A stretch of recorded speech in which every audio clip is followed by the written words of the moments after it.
చందమామ కథ దేవయ్య విద్యలు. శివగంగాపురం గ్రామస్తుడు దేవయ్య రైతు కుటుంబంలో పుట్టాడు. పొలం పనులు చేస్తూనేవాడు పండితుల సాయంతో శాస్త్రాలు చదివాడు. కవిత్వం చెప్పడం, పాటలు పాడడం, బొమ్మలు గీయడం లాంటి విద్యల్లో కూడా అంతో ఇంతో ప్రవేశం సంపాదించాడు.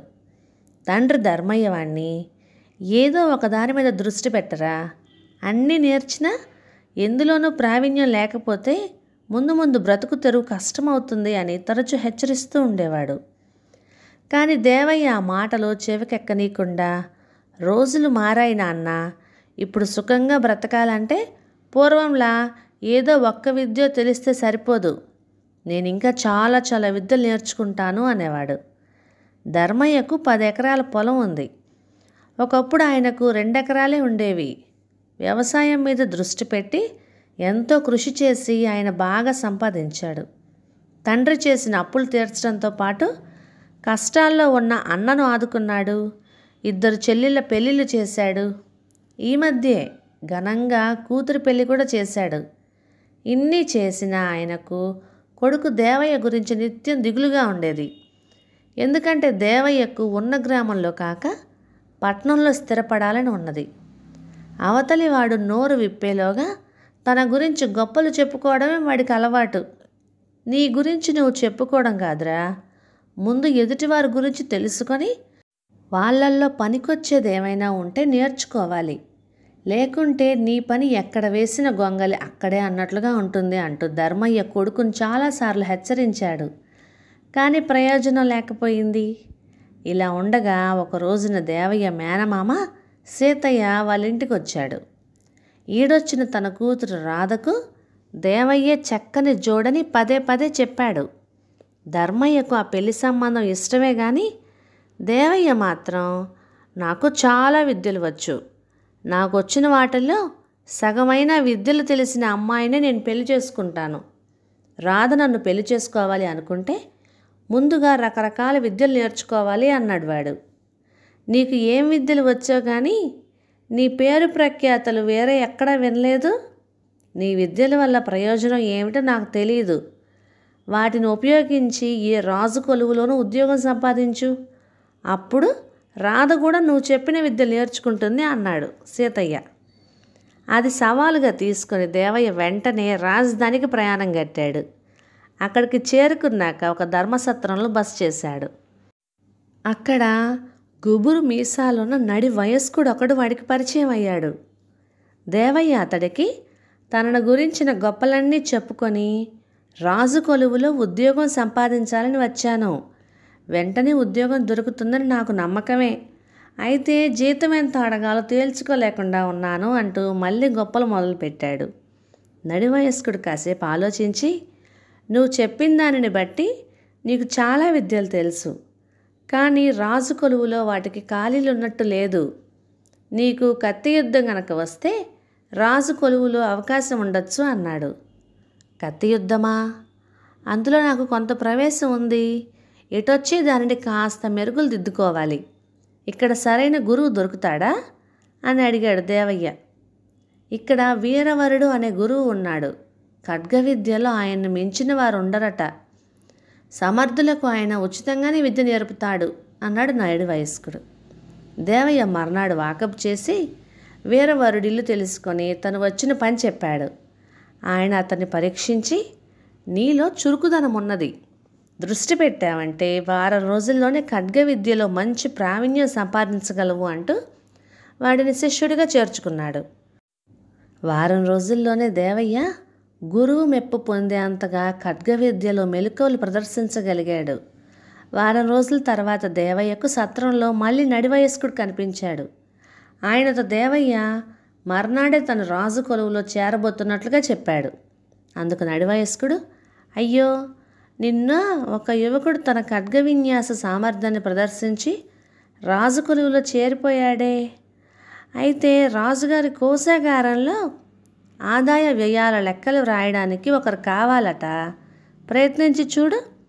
ఎటొచ్చి కోశాగారపు లెక్కలు భిన్నంగా ఉంటాయి. ముందుగా ప్రముఖ గణితజ్ఞుడు భాస్కరయ్యను కలుసుకుంటే ఆయన నీకు కొన్ని సులువైన మార్గాలు నేర్పవచ్చు అన్నాడు. దేవయ్య మర్నాడు భాస్కరయ్యను కలుసుకొని ఆయన్ను మెప్పించి వారం రోజుల్లోనే కోశాగారపు లెక్కల విభిన్న పద్ధతులన్నీ బాగా తెలుసుకున్నాడు.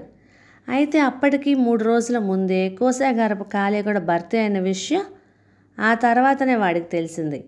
అప్పటికీ దేవయ్య నిరుత్సాహపడక రాజు కొలువులో తనకు ఇంకేదైనా అవకాశం ఉందేమో చెప్పమని నడివయస్కుని అడిగాడు.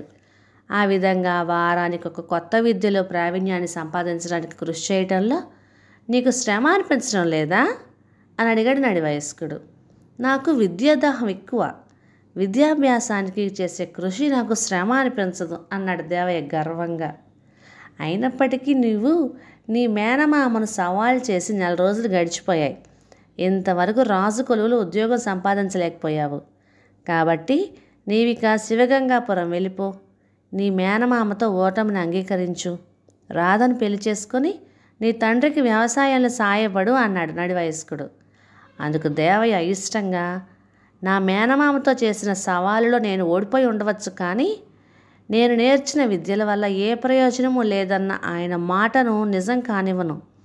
ఎప్పటికో ఒకప్పటికి రాజు కొలువులో ఉద్యోగం సంపాదిస్తాను అన్నాడు.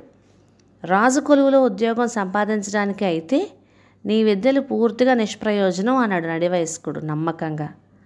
అయితే నేను ఇప్పుడు నీతో సవాల్ చేస్తున్నాను. రాజు కొలువులో ఉద్యోగం సంపాదిస్తే నువ్వు నాకేమిస్తావు అన్నాడు దేవయ్య అతనితో. నువ్వు రాజు కొలువు విషయంలో నాతో సవాల్ చేసి నెగ్గలేవు అన్నాడు నడివయస్కుడు దృఢంగా. అంత నమ్మకంగా ఎలా చెప్పగలవు అన్నాడు దేవయ్య. నేనే రాజుని కాబట్టి చెప్పగలను అన్నాడు నడివయస్కుడు. దానితో ఆ నడివయస్కుడు మారువేషంలో ఉన్న మహారాజని దేవయ్యకు అర్థమైంది. వాడు ముందు తెల్లబోయినా తొందరగానే తేరుకొని ఆయనకు పాదాలంటి నమస్కరించాడు. రాజు వాడిని ఆప్యాయంగా లేవనెత్తి, పాదాలంటి నమస్కరిస్తే నన్ను గౌరవించినట్లు కాదు. నీవు నన్ను నిజంగా గౌరవిస్తే నీ గ్రామానికి తిరిగి వెళ్ళి నేను చెప్పినట్లు చెయ్యి అన్నాడు. ప్రభు, తమరు నన్ను అన్ని విధాలా పరీక్షించారు. మరి నాకు మీ కొలువులో ఉద్యోగం ఇవ్వడానికి అభ్యంతరం ఏమిటి అన్నాడు దేవయ్య. ఆ ప్రశ్నకు రాజు చిరునవ్వు నవ్వి, నీలో మిడిసిపాటుతనం ఎక్కువ. అది నేను నిన్ను కలిసిన మొదటి రోజే గ్రహించాను. నీకు అన్ని విద్యలు వచ్చనుకుంటావే తప్ప ఏ విద్యలోనూ పరిపూర్ణత లేదని గ్రహించవు.